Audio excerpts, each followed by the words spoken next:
తెలంగాణ రాజకీయాలలో ఒక అరుదైన దృశ్యము ఆవిష్కరణ జరిగే అవకాశం ఉంది అని ఇవాల్టి పత్రికల్లో రాసిన ఒకానొక వార్త. అది ప్రస్తుత ముఖ్యమంత్రి మాజీ ముఖ్యమంత్రి ఇద్దరు రాష్ట్ర ఆవిర్భావ వేడుకల్లో ఒకే వేదిక పైన ఉండబోతున్నారు అనేది. తెలంగాణ ఏర్పడి 10 ఏళ్ళు పూర్తయిన సందర్భంగా ఈ 10 ఏళ్ల పయనం కార్యక్రమం ఈ ఉత్సవానికి హాజరు కావాలని ముఖ్యమంత్రి రేవంత్ రెడ్డి తన స్వదస్తూరితో కూడిన లేఖను ప్రభుత్వ సలహాదారు ఇతర అధికారుల ద్వారా కేసీఆర్ పంపడం, ఆయన సానుకూలంగా స్పందించి తాను అక్కడికి వస్తానని ఉత్సవాలకు హాజరవుతానని చెప్పినట్లు వారు బయటకు వచ్చి మాట్లాడడం. రెండవది, ఏర్పాట్లు ఎట్లా జరుగుతున్నాయనే తదితర అంశాలపైన ఆరా తీయడం. నిజంగానే ఇది రాజకీయంలో లేదా మనం ఎన్నికల సందర్భంలో కాంగ్రెసు బీఆర్ఎస్ నాయకులు పరస్పరం చేసుకున్న ఆరోపణలు ప్రత్యారోపణలు ఇవన్నీ కూడా పత్రికల్లో వచ్చినాయి. కానీ రేవంత్ రెడ్డి ముఖ్యమంత్రి అయిన తర్వాత ఆయన 6 గ్యారంటీల అమలుతో పాటు వారు మరొక హామీ కూడా అన్నారు. తెలంగాణలో ప్రజాపాలన కొనసాగుతుందని, ప్రజాస్వామ్యాన్ని పునరుద్ధరిస్తామని, ప్రజలందరి భాగస్వామ్యంతో పాలన సాగుతుందని, ఎవరి పట్ల ఎలాంటి వివక్ష ఉండబోదని వారు చెప్పడం.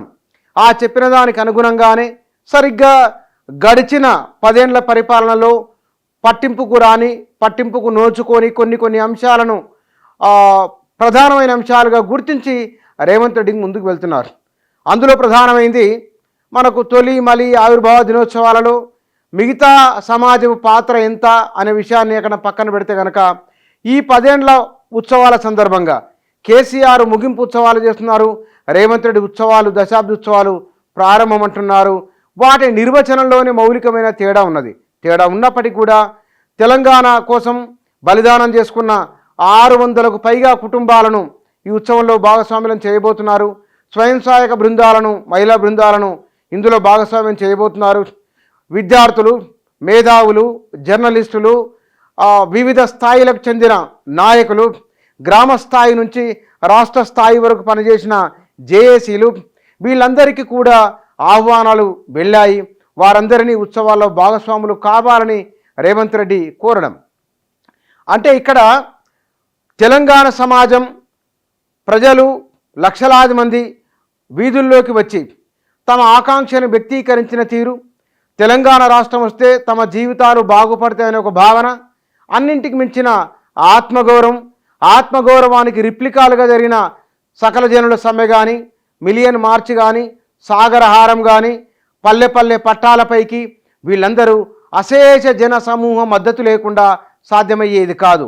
ఇంతమంది ప్రజలు తాము కోరుకున్న, తాము పోరాడి సాధించుకున్న తెలంగాణ రాష్ట్ర విజయోత్సవంలో తాము భాగమైనమా లేదా, తమకు భాగస్వామ్యం ఎందుకు లేదు అనే కొన్ని ప్రశ్నల నుంచి అవి చర్చనీయాంశాలుగా ఉంటూ అవి ప్రభుత్వం మారే వరకు వెళ్ళిపోయినాయి.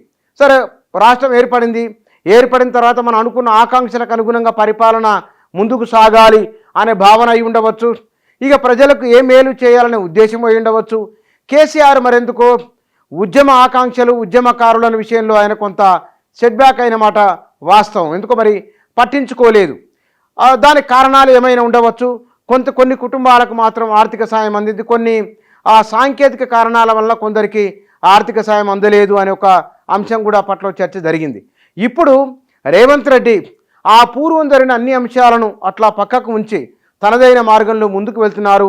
తెలంగాణ సమాజంలో ఉన్న ప్రభావవంతమైన లేదా తెలంగాణ ఉద్యమంలో దశాబ్దాలుగా కొనసాగుతూ వస్తున్న నాయకులతో, పౌర సమాజాన్ని ప్రభావితం చేస్తున్న వారితో ఆయన నడుస్తూ ఉన్నారు. వారి సూచనలు సలహాలు తీసుకుంటున్నట్లు కనిపిస్తూ ఉన్నది. అందుకే ఈయన చిహ్నాల మార్పు విషయంలో సమాజం నుంచి భిన్నాభిప్రాయం వ్యక్తమైన సందర్భంలో దాన్ని విస్తృతమైన ప్రజాభిప్రాయం తీసుకున్న తర్వాతే మార్పులు చేయాలని.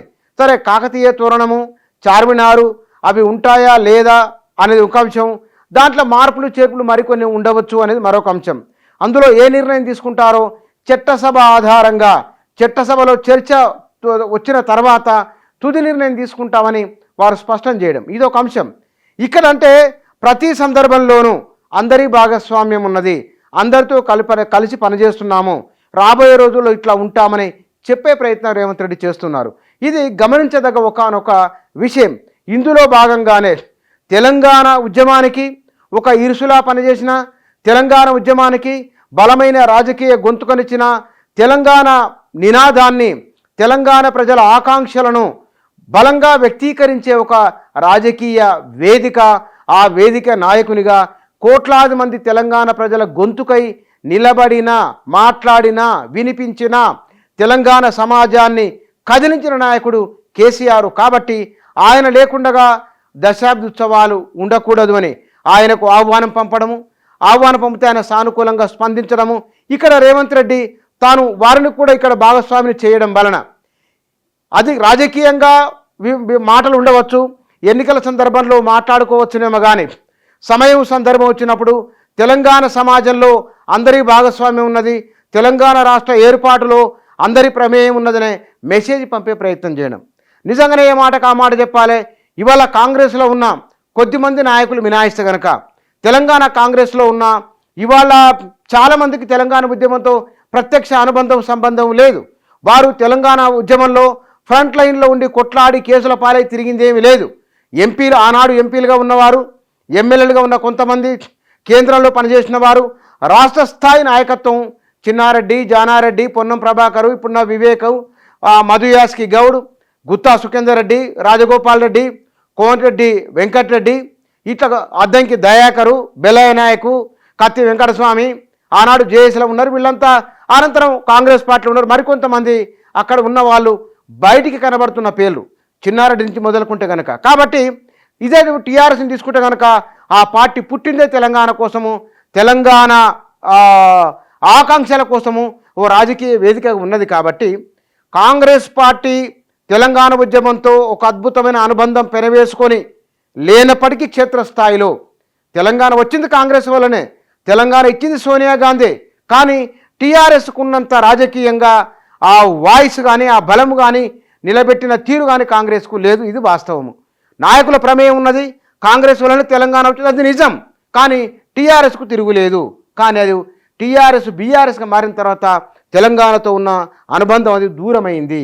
అయితే ఇక్కడ కొన్ని 1-2 లోపాలు కాంగ్రెస్ పార్టీకి ఉన్నప్పటికీ, ప్రత్యక్ష ఉద్యమానుబంధాలు తక్కువ మోతాదులో ఉన్నప్పటికీ, అయినా కేసీఆర్ ఈ సభలకు రావాల్సిందే అని అనడం అనేది ఒక అడుగు ముందుకు వేయడం, రేవంత్ రెడ్డి కలుపుకొని పోయేలా చేయడం. ఇక్కడ మీరు అన్నారు కేసీఆర్ ఆహ్వానించడము, అవతరణ ఉత్సవాలు భాగస్వాములు కావాలని కోరడము, మరోవైపున బీఆర్ఎస్ తమ ఉద్యమ ప్రస్థానానికి సంబంధించింది, బీఆర్ఎస్ ఆనాడు టీఆర్ఎస్ సాధించిన విజయాలకు సంబంధించిన తదితర విషయాలు చర్చనీయాంశాలుగా ఉండాలని కేసీఆర్ చెప్పడం. ఇక్కడ గమనించవలసిన ఒకానొక అంశం అంటే తెలంగాణ సమాజము ఎట్లా ఉన్నది, ఎటువైపు నుంచి ఎటువైపు ప్రయాణించింది అనే ఇత్యాది విషయాలకు ఒక రిప్లికగా చూడవలసిన ఒకానొక సందర్భం.